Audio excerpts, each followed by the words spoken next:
Indawo ayangithembi. Omunye usisi bese ngasabona bese siphusha umkhanga. Hayi baba la kule ndawo le kunjani? Onakela kupholile.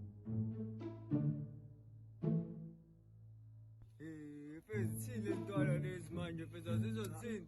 Alafu sibahlukanise labajula kahle.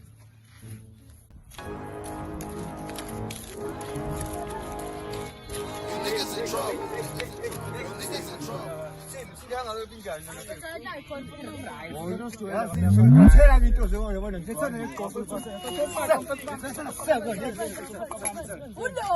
Ulo.